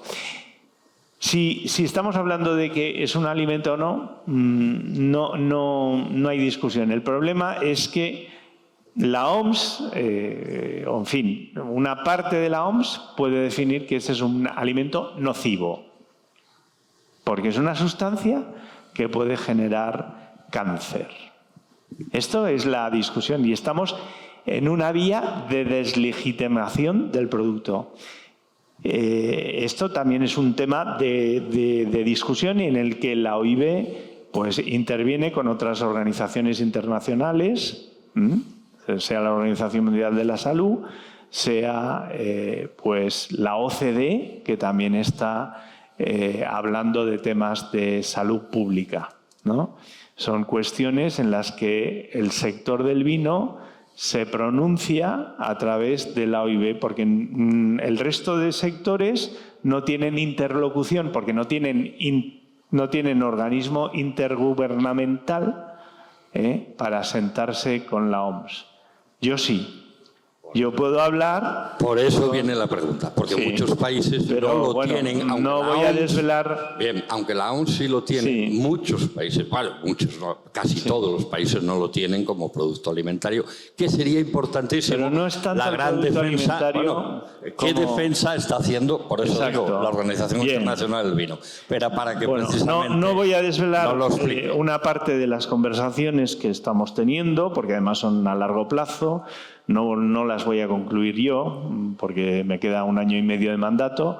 Estas cosas son muy largas, pero tienen que tener un camino muy definido, porque si no, el otro camino es una caída en picado por una pendiente resbalosa hacia la deslegitimación, como el tabaco. Entonces, eso lo tenemos muy claro. Amenaza, ¿Cuál es, sin entrar en los entresijos y tal, cuál es? Y os puedo decir que Tedros Ghebreyesus, dijéramos mi colega de la OMS, Tedros Ghebreyesus, que mucha gente ha criticado porque como director general de la OMS pues en fin, ha conducido lo de la pandemia, en fin, hay críticas y defensas, pero os puedo decir una cosa, hemos abierto un camino distinto de discusión en la OMS, eso es muy positivo. Ese camino distinto pues conduce a no identificar, y vale para todas las bebidas alcohólicas, aunque sea el vino el único que lo esté defendiendo o incorporando el debate en ese sentido. Y es que no hay que ver las enfermedades, o sea, el conjunto de enfermedades en el que está inscrito las problemáticas derivadas del alcohol, el conjunto, están inscritas en enfermedades no transmisibles, que no se contagia. Está en ese grupo, en esa unidad administrativa. Y en sustancias, pues perjudiciales, ¿no? Substance abuse, el departamento de substance abuse. Entonces, aun dejando este grupo trabajar en esto, hemos abierto otro grupo que se llama Less Alcohol Unit, y que esta unidad entiende de que toda la medicina está inscrita en la medicina preventiva. Siento hablar en esos términos, pero es que la discusión está ahí. Y donde los temas culturales y de carácter de comportamiento y educacionales son muy importantes. Y ahí el alcohol no estaba. Y el vino, estamos promocionando esto. ¿Por qué? Porque al final lo que queremos, a lo mejor, es una excepción cultural para el vino. Claro. A lo mejor. No, ahí os estoy desvelando un poquito más, pero no estamos en esto todavía. Las cosas son lentas y hay que entrar. Y naturalmente, pues tenemos extraños compañeros de cama, ¿no? En esto están los países muy prohibicionistas, con intereses fiscales y de origen calvinista, pues con algunos países musulmanes muy radicales que se juntan en la OMS pues con esto. Pero no es esto. Hay muchos países tolerantes, también países musulmanes, de origen musulmán, y cuyas culturas pues admiten perfectamente pues una tolerancia sobre todo los productos de la vid. Y eso es muy, muy interesante. Y todas esas alianzas son muy importantes para el sector del vino. Bueno, estamos ya rematando. ¿Hay alguna oportunidad de preguntar? Yo voy a dejar una cosa en el aire que a todos nos preocupa, que a todos nos beneficia y que a todos nos entusiasma. Son los premios. Los premios, los concursos, los jurados internacionales, los concursos, las empresas que organizan concursos, las instituciones que organizan concursos, que nos benefician, porque una medalla una mención, nos abre muchos caminos en muchos mercados, lo mismo que los parkers y los parkerizados. Eso nos viene muy bien para el sector del vino porque nos da popularidad. Pero la OIB controla los concursos, sabe quiénes mueven esos hilos, la asepsia de los mismos, Bueno, ahí también puedo decir que la OIB pues hizo en su momento, pues yo creo que promovió la existencia de los concursos de vino hace, pues, no sé, me parece que justo después de la Guerra Mundial, ¿no? Ahí empiezan las normas de concursos.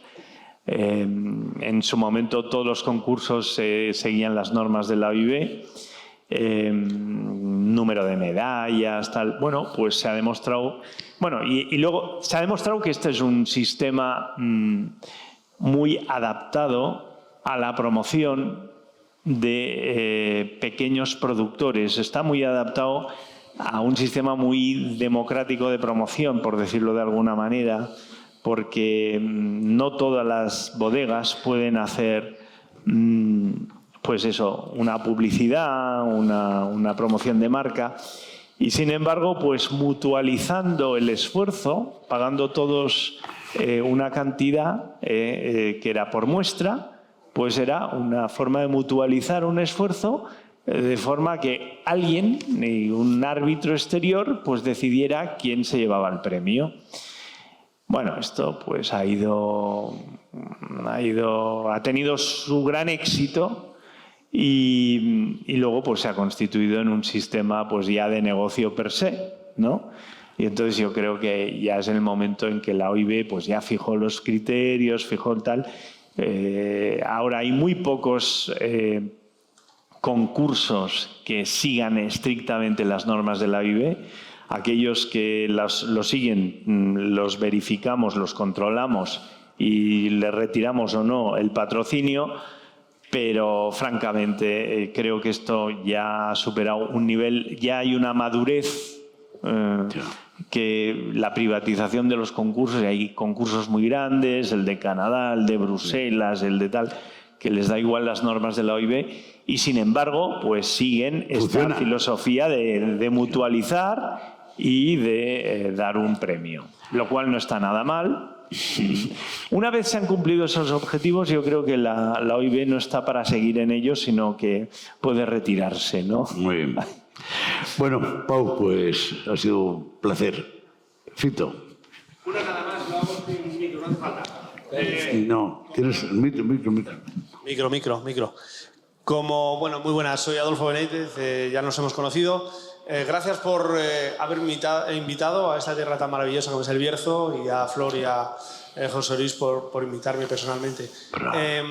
Como representante de la Asociación de Sumilleres de León, yo sé que la Asociación Nacional ha participado con el representante nacional de la OIV Son observadores, ¿no? A poder definir, que defina la OIV, yo digo OIV, perdona, definir lo que son las competencias del sumiller. Como sé que esto va para largo y que se tarda 3 años o más y que igual no llegamos a verlo o a tener una respuesta de su persona, directamente a usted le pregunto, Pau Roca, ¿usted quiere un sumiller en la sala de los restaurantes a los que va o no? Yo sí, claro que quiero un sumiller. Siempre pido que haya, a ver quién sirve el vino y quién es. El sumiller es un... Yo digo... Este es un producto complejo en el que hay muchas claves de interpretación. El vino requiere conocimiento para ser consumido. Uno puede decir, bueno, pues un vino, vale, perfecto, pero da muchas opciones. El vino da muchas opciones al consumidor, opciones muy buenas, que de hecho generan un consumo inteligente. Un consumo inteligente. O sea, uno tiene que tomar una decisión y tiene que pasar un rato para decidir en una taxonomía compleja en la que se le presentan los productos, en una carta de un restaurante o en un lineal, ¿no? Entonces, en una carta de restaurante, pues muchas veces necesitas alguien que establezca un puente entre el lenguaje complejo y el consumidor. Ese puente es casi un sacerdocio, ¿no? Un pontífice, ¿no? El que hace el puente entre pues eso, ¿no? Entre lo más oscuro y tal y lo que es fácil. Facilitar las cosas, facilitar la decisión es una cosa en la que pues se requiere pues eso, gente pues especializada que se hayan formado. Y entonces, pues sí, hay una diferencia grande entre lo que es un sumiller y un enólogo. Y en la OIV también la hay, ¿no? Los enólogos pues están definidos, tenemos unos niveles de formación homologados, todos los países tienen que seguir una serie de niveles, pero en el sumiller no, porque el sumiller es un oficio, no es una carrera, es un oficio.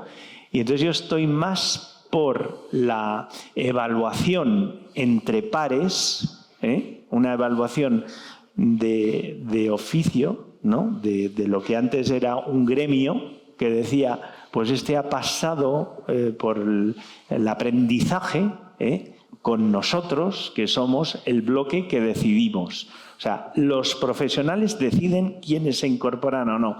Yes. Suena muy antiguo, suena muy medieval, lo de los gremios, claro, pero es que funciona. El sistema gremial dijéramos, de titulación, no titulitis universitaria, sino simplemente de capacitación de méritos, eso es una cosa que yo creo que, lo hemos comentado, Alemania lo tiene muy claro. Y creo que, en fin, para ser determinados oficios, pues hace falta práctica y, en fin, tener la aprobación de los mayores. Y eso me parece que es la forma que deberemos trabajarlo en la OIV. Muy bien, pues un placer, un placer. Gracias. Espera. Ahora hay algo importante, es el 50 aniversario. Todo esto forma parte de una agenda cultural del 50 aniversario y tiene un vino, el 50 aniversario, del que vamos a hablar. Prada, ¿quieres decirnos algo antes de hacer subir al enólogo y a Flor y brindar con el 50 aniversario? La mano con la izquierda, Uy. Joder. Soy, bueno, que a la mañana pues fui al bosque, resbalé y jodí un hombro, así de claro, y no pude estar aquí. Pero bueno, llegué al final. Todo esto que estamos haciendo, llevamos tres actos para conmemorar los 50 años, es porque creemos que todo lo que sea revitalizar la cultura en nuestra región, ya sea de todo tipo, en este caso sobre el vino. Gracias, Pau Boca, por estar aquí y venir a darnos lecciones magistrales. Eso es bueno, eso es gratificante y eso es muy importante para todos los bodegas de aquí del Bierzo. Somos, no sé si 70 bodegas. Qué bien que todos estemos unidos para que nuestra denominación vaya creciendo en dignidad, en estética y sobre todo en honradez. Yo digo, y lo digo con la boca pequeña, que es necesario todos ir en la misma dirección para que cuando se oiga algo del Bierzo digan, coño, eso es una cosa importante. Y los habrá pequeñas bodegas, las habrá mínimas, pero las mínimas, las pequeñas y las más grandes son las que configuran la calidad, el prestigio y al final la riqueza que nos pueden dar a nuestra región. Y hablabais antes de los macroproyectos. La electricidad hace falta, es inexcusable, pero necesariamente ponerla es buena porque hace falta. Pero lo que no puede jodernos es el entorno donde estamos. En este momento el Bierzo, el futuro de él pasa inexcusablemente por el vino, por supuesto. Uy.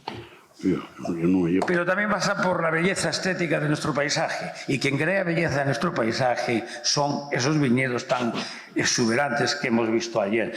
¿No te agradaron? Fue increíble, inconmensurable, indefinible. Os lo digo.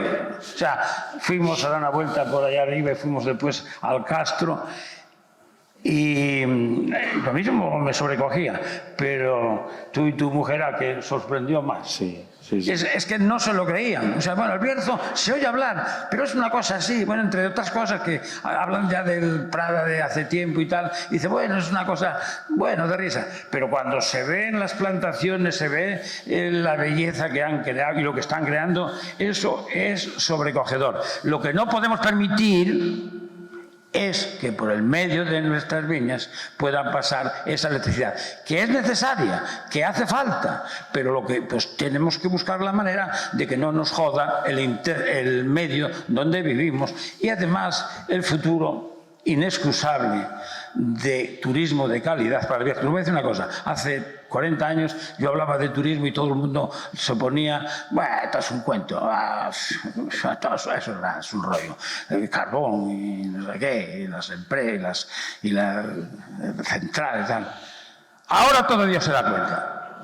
Pues ahora es cuando debemos juntarnos todos, bodegas, alcaldes, consejo, junta, todo Cristo, para que todo Cristo, he dicho todo Cristo, para que no nos fastidien la belleza que tenemos, que eso es impagable y que os voy a decir más, las ciudades, y lo hablábamos ayer con Paul, están en París y están, si me dejáis decir la expresión, está hasta los cojones de estar en París.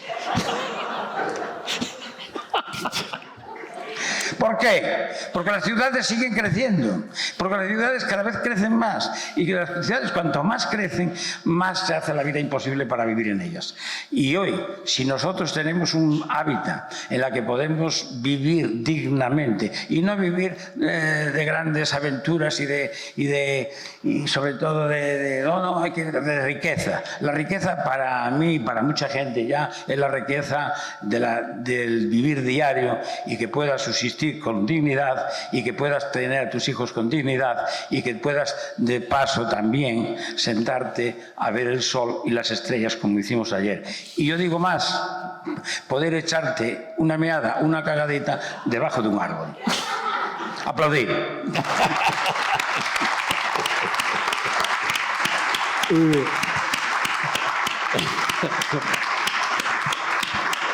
Yo ahora sé que ya respetáis mis opiniones, pero mis opiniones son verdades absolutas a consecuencia de vivencias desde hace muchos años. Y cuanto más años pasan, más convencido estoy que estamos en la línea, en lo cierto. Y eso nadie nos lo puede quitar. Así que vamos a decir que gracias, porque para el Bierzo que hayas venido aquí es una satisfacción. Un aplauso para él. Vale. Cuidado. No aplaudas que te puedes hacer daño.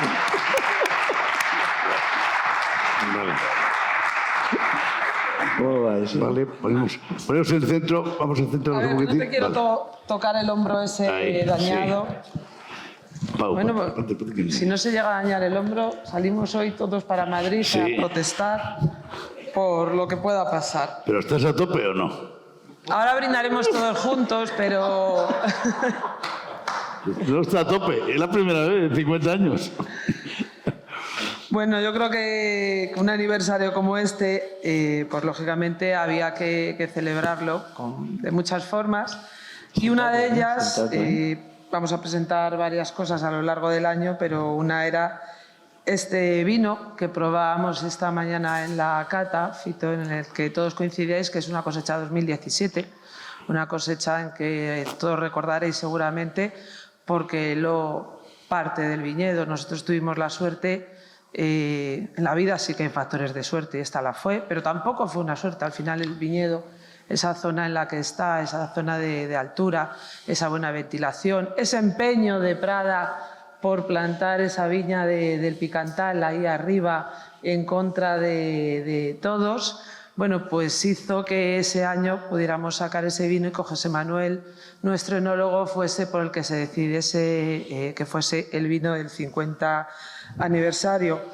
Y pues en esos 50 años Prada, pues ¿por qué no habrá pasado? Por todos los altibajos, por todas las crisis y yo creo que la única forma de afrontarla siempre ha sido con esa decisión que le caracteriza. Pues hoy podía estar ya en casa después del golpe, pero está aquí con esa fortaleza y desde luego teniendo claro, pues ahí Ricardo con todo lo que está movilizando tiene claro, yo creo que tenemos claro lo que queremos para nuestro Bierzo, y si eso que queremos lo luchamos todos juntos, pues creo que el resultado va a ser mucho mejor.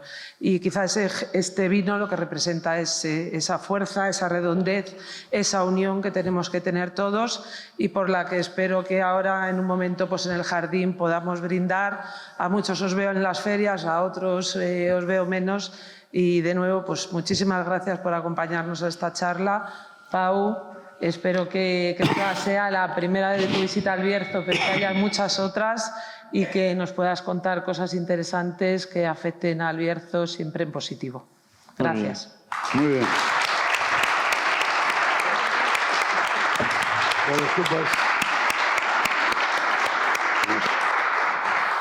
¿Otra más? Bueno, y si me permitís, José es el hijo de la criatura, así que sube Adelino, presidente de la DEO Bierzo, y Gerardo, si nos acompañáis.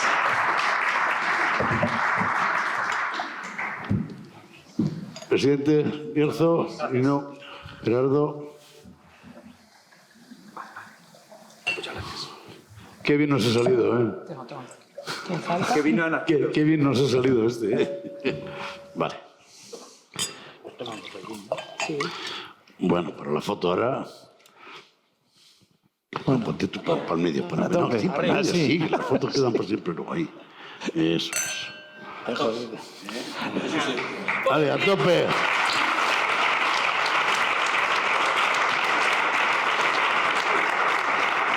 Muy bien. Prada.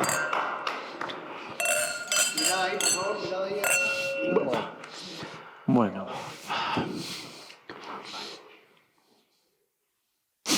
A tope. Oye, pues está bueno. Que está buenísimo. Muy bien. Vamos al jardín. Pasar la ocasión. Venga. No voy a hablar del vino ni nada, pero sí que es cierto que Sí. pues aunar esfuerzos pues es interesante y muchas veces cuando nos juntamos todos pues surgen ideas.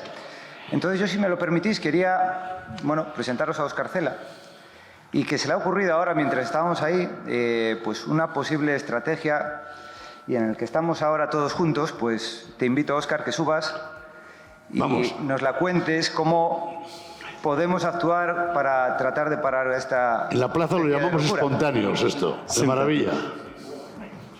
Tira. Nada, lo primero, muchísimas gracias por invitarme, por la maravillosa conferencia. Y uniendo lo que has dicho de que el viñedo es un patrimonio, como yo sabéis, yo soy ingeniero industrial, he hecho parques eólicos. El mayor problema que yo veo en los parques eólicos es subir las palas. Las palas tienen 60 metros. A la hora de girar necesitan curvas. Esta es una orografía muy complicada, rodeada de viñedos, y los viñedos son patrimonio, como muy bien has dicho. Un vial no puede pasar por el patrimonio si se hacen los estudios adecuados. Está aquí la universidad, está el Consejo Comarcal y está la gente que determina que ese viñedo es patrimonio, con lo cual no podemos ampliar los viales por esa zona. Les cerramos completamente el camino a los parques eólicos. Eso sería una posible solución a la hora de evitar ese. Entonces, bueno, tenemos tiempo de prepararlo. Muy bien, gracias, Óscar. Vale.